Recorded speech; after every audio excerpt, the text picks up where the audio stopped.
Hi, my friends and family. It's me, your friend Trey Smith. And today I'm going to talk about reductionism and expansion. Well, what is reductionism? Reductionism has become really overt in the 3D mind control reality and an attempted formulation. Reductionism is an attempted formulation of life down to its basic units of value.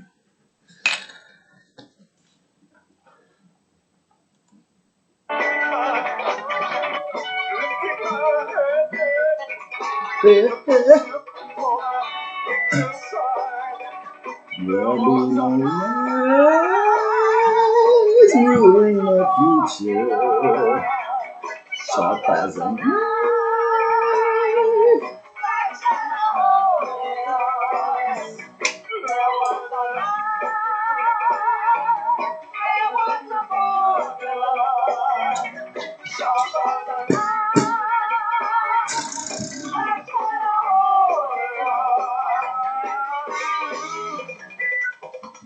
Well, you see, what is reductionism but the pseudo-scientific view that everything can be reduced down to reveal its basic value, what's really worth on the lowest level, what it's the perception of its monetary worth in the case of the capitalist system being its only criterion.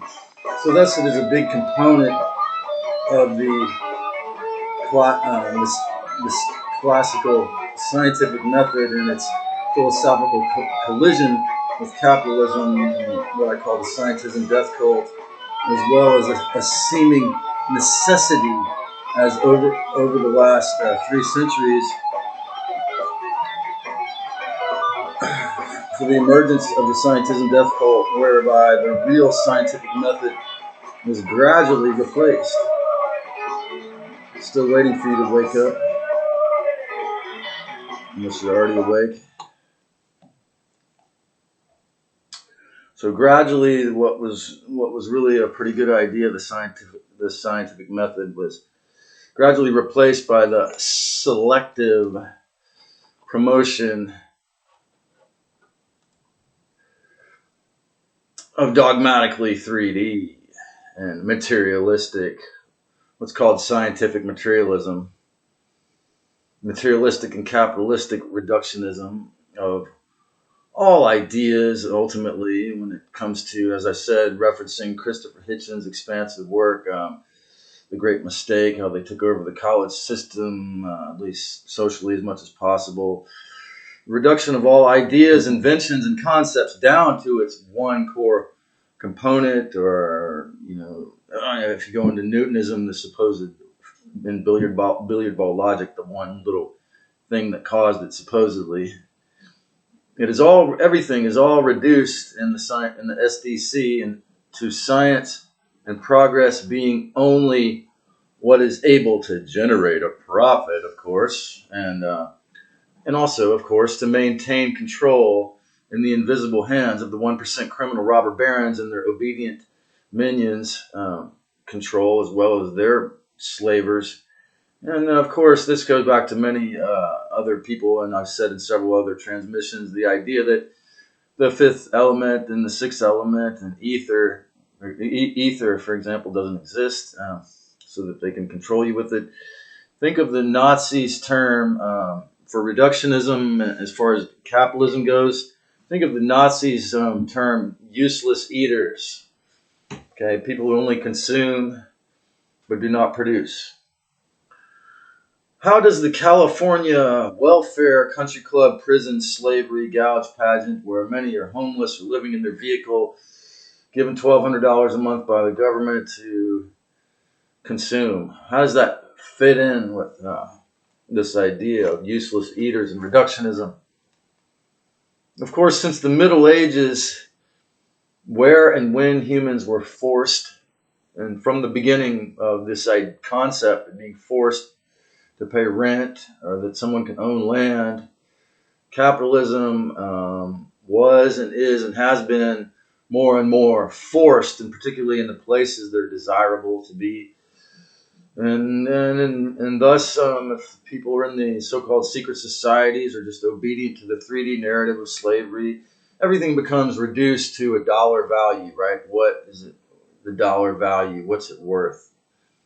If you do not earn and are not willing to die for your survival as a 3D flesh spirit, having this one incarnation in a flesh suit and with these one family and these one group of friends, as a box slave or a narcissistic tyrant slave master with the whip, psychologically at least, you will be coerced to become a useless eater. This is the idea of the welfare state, is that, if you're going to rebel against being a slave or a slave master, you will be made into a big piñata for the vamps to drink later. So, or for example, a humanoid Humpty Dumpty sitting on the fence getting fattened up by the government money, or you could be a frog in a pot it's feeling all cozy and the water's getting slowly warmer and warmer as the analogy goes. You could be the frog in the pot with the water getting slowly warmer and warmer and warmer. And if you only consume and take that money, or you're retired, or you don't do anything to help anyone else, and you just think about yourself all the time, it could be that water's getting hotter and hotter. And the water is slowly brought to a boil. Well, slavery and slow boiling are not living. Wage and mortgage or property tax existence, for example, in some region like coastal California or Seattle or New York City, if you have to spend 7 days a week, 4 jobs on your rent or tax, are you really living? Well, it depends on what your job is too, right? Reductionism is the end result of soulless capitalism, anti-life, machine beast, 666 dogma taking over a region.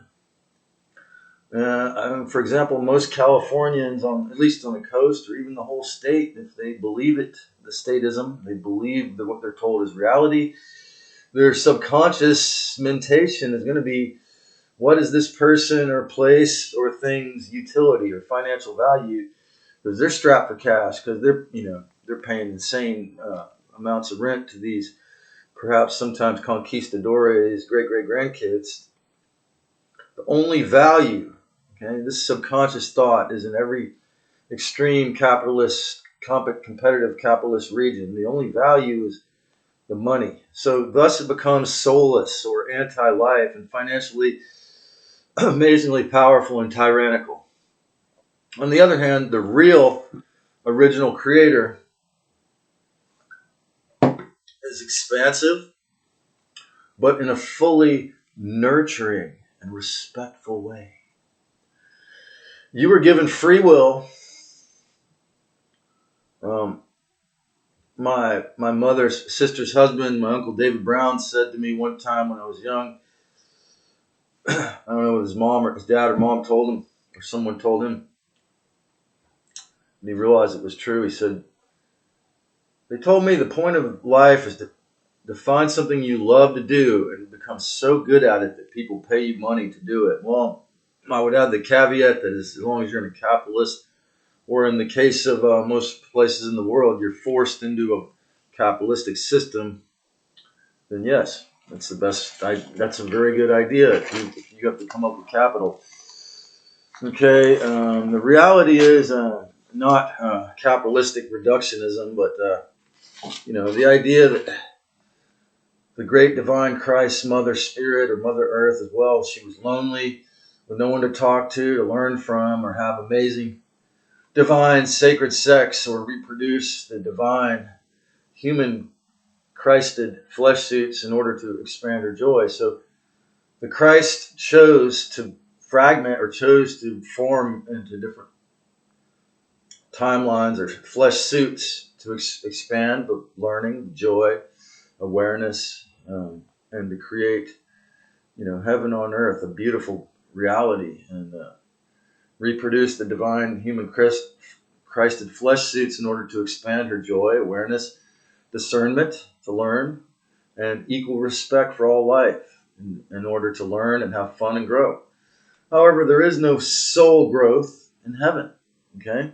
In between or in the astral, even if you're a ghost, especially the fourth dimension or even the fifth dimensional space, if you have no physical body, you may just want to reincarnate back into separate suits and the yin yang of sexual union just to grow, to learn. So being truly open-minded and accessing your multidimensionality through a fuller awareness of morality and intent behind all the actions is key. If you can do that, that's the number one. If you can really discern the intention behind everything you and those around you, all your actions, that's the ideal. Financial reductionism, on the other hand, is truly openly anti-soul unless the individual is bringing soul awareness to their works, to their financial system of capitalism forced on them. This is the key. We may still have to embrace capitalism, yet we must notice and reject financial reductionism as the 3D 666 physical and thus anti-spirit construct that it truly is. It's on the way out, because this is the second coming. And remember to see the real non-monetary values in all beings, places, and things to wake up. The traffic lights, they all turn blue tomorrow. What if time, human money, and energy could be seen as they really are? They could be just used as forms of exchange. They could be used as time, as meeting blocks. The clock could be used simply as a meeting time, rough estimate of a meeting time or place to meet or start thing, do have appointments, and money could be just used for service to the Great One. Okay? But since the creation of clocks and the obedience and the secret society's utilization through their evil ET overlords, a false reality, slavery-based paradigm of arbitrary mechanical measurement units, which is called time, and a system of credits, which became the paper or fiat or black magic, thin air money, trick money, monopoly money, or now the almost certain soon-to-be forced CBDC digital money. These are capitalistic coercions and agreements, often a hologramic trap, not reality. Reality is in the timeless now. Okay? It is not a trap. It is not just a trap. If you're awake, you can be alive now. It is not just a trap to feed our invisible rulers, the various evil ET devils, yet this is true only for the awakened. We can and will remove our souls from the shackles of the false limit-based reality. The only question is, when will you and I, or anyone, and all of humanity collectively, fully wake up, at least 51% of us, and reorient ourselves, okay? Teach ourselves the truth. Let the truth seep into our own hearts, okay? How much more suffering of the Stockholm Syndrome of obedience to these middlemen God and believing their lies will it take? Okay, the man renting the room from us here in the back, when I first met him, he was joking. He said, all I want to know is, how do you get your money? And he said, I'm only kidding. But I think that statement pretty well encapsulates the mentality of financial reductionism. In 2020, we learned for sure that money is not power, because the wealthiest people in the world and all those that they were forced to obey them did some really, really destructive and suicidal things with their money, from my perspective spiritually. Okay, they proved to us that money is not power without morality. It is suicidal, because in the age of Aquarius, wisdom is the true power and the signature of the Creator. What is the value of your entire life? If you like this, subscribe, click the notification bell for more, and let's make this a better world. Create a great one, my family. Love you.